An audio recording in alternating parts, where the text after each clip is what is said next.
Hi, Moss here with HiFiMan's RE2000 flagship IEMs. Now, I've already done an unboxing video for these, so if you haven't already seen that, check it out as it goes into the usual fine details about what's in the box and what have you. Today I'd just like to talk about the build, the fit and general usage and the sound and comparison with some other IEMs. So to start with, the first question I got online when I got these in was, how's the build quality? And HiFiMan's copped a bit of criticism about its headphone build quality, so it's only fair enough. I don't have an issue with the build quality of these. I find them fine, but let's go have a bit of an overview. They're not as kind of absolutely perfectly built as, say, a pair of Campfire Audio IEMs. For example, the strangely, well, unusually shaped body, I should say. You can see stuff like the cable socket housing is not, perfectly aligned. I think this is be the same on both sides, and that's because it's to do with the ergonomics. But it's not like the neatest looking arrangement. The black cover on top, of course, you can see if I move it around slowly, the fit isn't as absolutely perfect as, say, if you recall back to my my Campfire Audio Andromeda video, my pair of Andromedas is actually a factory reject because of some cosmetic, slight imperfection, because Ken Ball's a perfectionist. So these may not go to that degree of kind of fit and finish perfection, but I don't see any major show-stopping stuff here. As a $2,000 pair of IEMs, some people will. That's kind of up to you. Whether it bothers you, it doesn't bother me. The cable, if we have a look at it, it's a nice kind of rubbery cable. I didn't find any issues with sound transference, at least when I was wearing it. I haven't tried going out and jogging or anything like that. That's not the kind of way I'd listen. But no particular show-stopping issues with what people mistakenly call microphonics. Some people have had issue with the plug. The plug, of course, is massive right-angle plug, and someone, of course, unscrewed it online and has a look underneath and finds electrical tape on a $2,000 pair of IEMs and chucks a fit. Yeah, I can understand that. Some nice neat heat shrink would probably be better, but to their credit, if you think about it, in the US, I've seen a lot more manufacturers, even small ones, go for overmold plugs on their basic cables.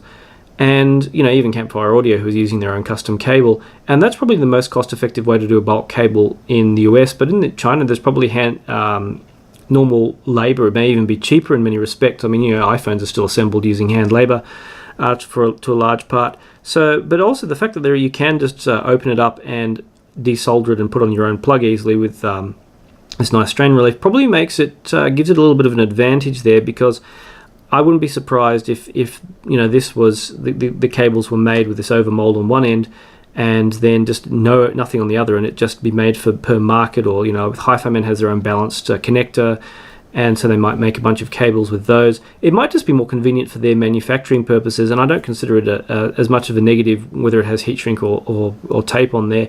Yeah, it doesn't feel as classy, but it is what it is. It either bothers you or it doesn't, and it doesn't bother me. Anyhow, so that's the overview of kind of the design, and the next thing that's on the list of things to go with is kind of fit.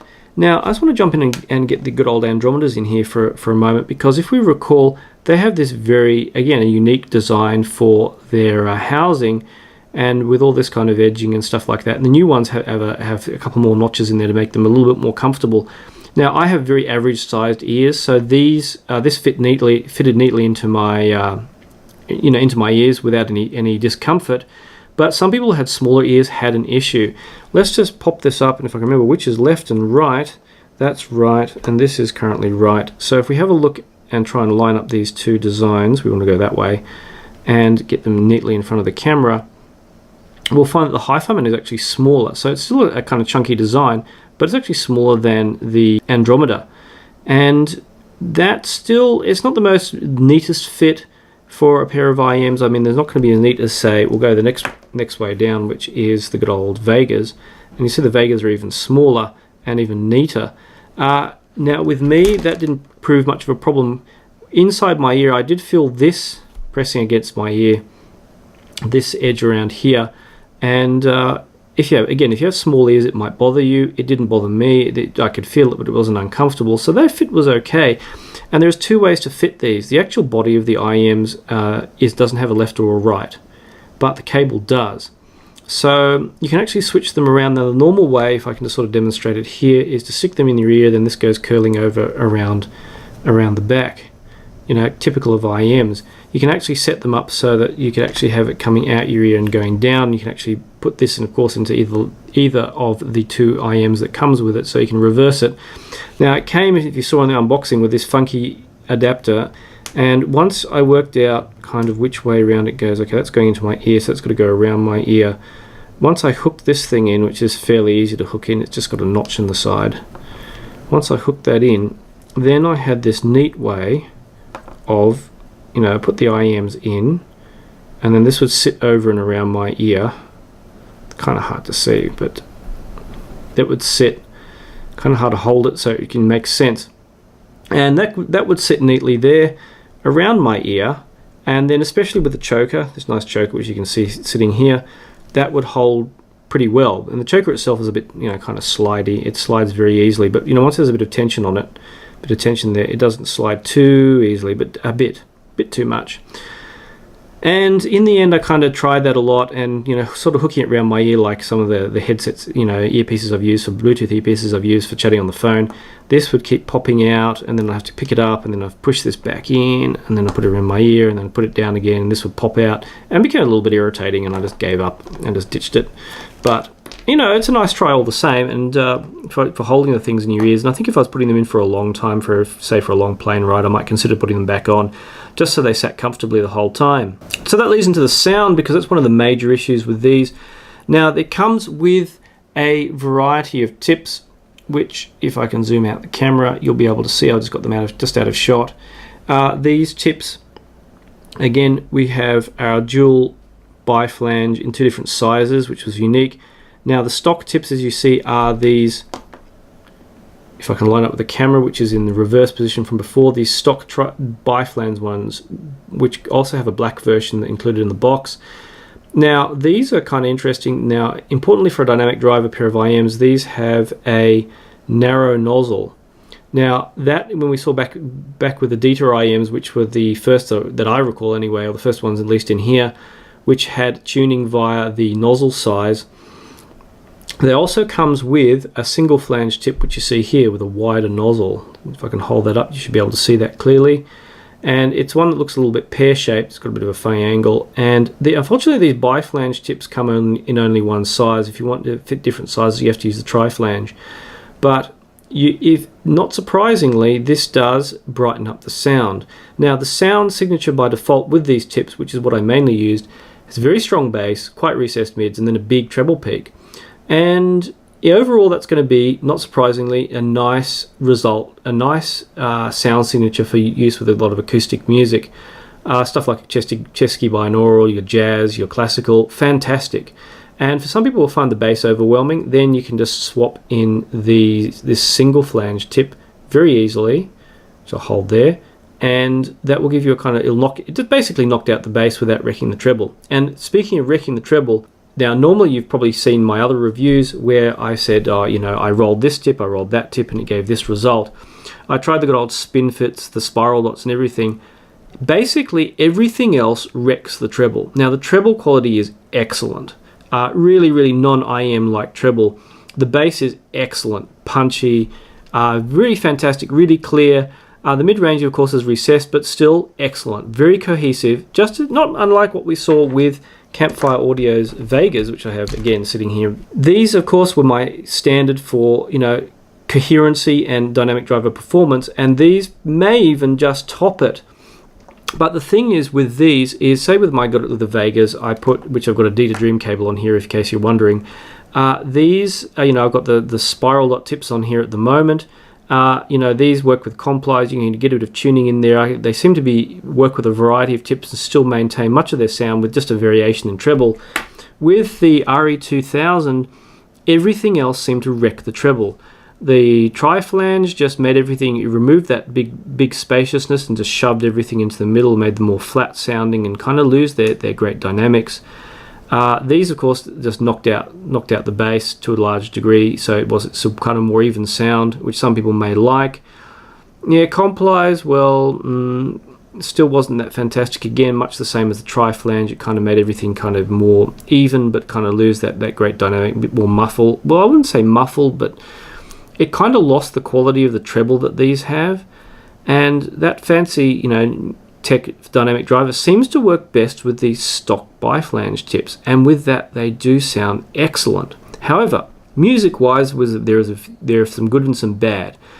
Again, acoustic music of all kinds, fantastic. Chesky binaural, even with its thumping bass, was great. I plugged a lot of stuff. I plugged in using, just arrived in the midst of my working on the review, the good old Hugo 2. And with this, you know, this was with that strong bass out of these and the kind of more spacious and you know, lighter sound of the Hugo 2. Fantastic combination. And I've got the full, I can do the full crazy rig. I've got the AK380 here. You know, I call it the kind of the Hong Kong rig because you know, people in Hong Kong who have exactly this kind of setup.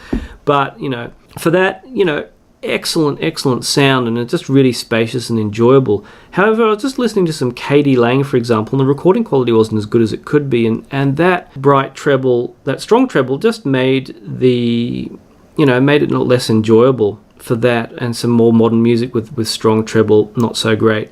Things like with the bass, so I did my usual 3 rounds of bass with Massive Attack's Angel, Sophie Tucker, and the new Basement tapes. And the thing was, things like Angel, you know, like you have music where the bass line is strong and very important, but the mid-range being up front is very important too. And for example, that kind of track, that's where they didn't work. That sounded kind of really odd. And you know, the bright treble didn't help with that either. So in some stuff, it's of course not having a neutral tuning, say like the Andromedas, it's going to be a little bit harder to work with a larger variety of music. But where you want the nuance delicacy and you have some serious gear like this, that is where the RE2000s really shined. And all things aside, you know, you've got this crazy big plug, then the plug doesn't become such an issue. Some people are going to find it an issue, say with smaller DAPs or what have you. But they're obviously a pair of IEMs that they are really going to shine out of some serious hardware like this. They will work well with a phone because they're 60 ohms. You've only got one driver in there. I don't have any idea about the phase, so I don't know if that's how much good. But at least if you have something like a phone which has 5 ohm or 10 ohm output impedance, it's not going to bother these at all. It's going to work really well. And being that they drive like a pair of headphones essentially, they will work, you know, whatever you plug them into, they'll work. Full-sized amps especially, no hiss whatsoever. You know, I just drove them out of an Audio GD Master 9 at one stage while I was listening because, you know, it's the most neutral amp I have. But with this kind of setup, absolutely fantastic. And, you know, you can make your own aftermarket cable if you want, as it is a standard kind of pin-out, I guess. And, well, that was pretty much it. Speaking of that, actually, this is keyed. You can just see the keyed notch in there, and if I hold this up at the right angle towards the camera, you might just be able to see the little key inside there too. And so I haven't tried aftermarket cables with this, but you may or you may not. I found the stock cable was fine. So in the end, I reckon HiFiMan actually did do a really good job with the RE2000s. Now, of course, there are some caveats in that. Ideally, if you're a classical musical listener and you can use the stock biflange tips because you take a medium-sized tip, or actually, I did end up getting SpinFits working in the end. They have an issue where sometimes they break seal, and if they do that, you end up losing the bass. They have a similar nozzle size to the stock tips, so actually there is some tip rolling that can be done, more so than I thought before. If you can overlook the slight build quality issues, and you do have some high-end supporting gear, like my good AK380 or the Quad Hugo 2 I showed just before, then actually these could be really excellent, even more so now that I've seen earphone discounting them for the equivalent of US $1,500. If that starts going around the web, well, that kind of price, I think they might actually be about spot on, as they're definitely some of the best universal IEMs I've heard so far. And once again, I did hope you liked my video. If you do have any questions, comments, criticisms included, please do post them. I am open to those as well, and trying to improve the way I review gear. And also give a thumbs up if you did like my video. Subscribe if you'd like to see more and be notified. And also do check out my new website, headphone-earphone.reviews, or its short URL here, as in HEAR.reviews. And I'll be posting news information as well as reviews on there, and also some product discounts, I hope, in the future too. And there's also a new newsletter on there so that you can subscribe to be updated with the latest news on what's going on in the headphone world. And share the video on social media if you think your friends might be interested, and otherwise I'll see you online.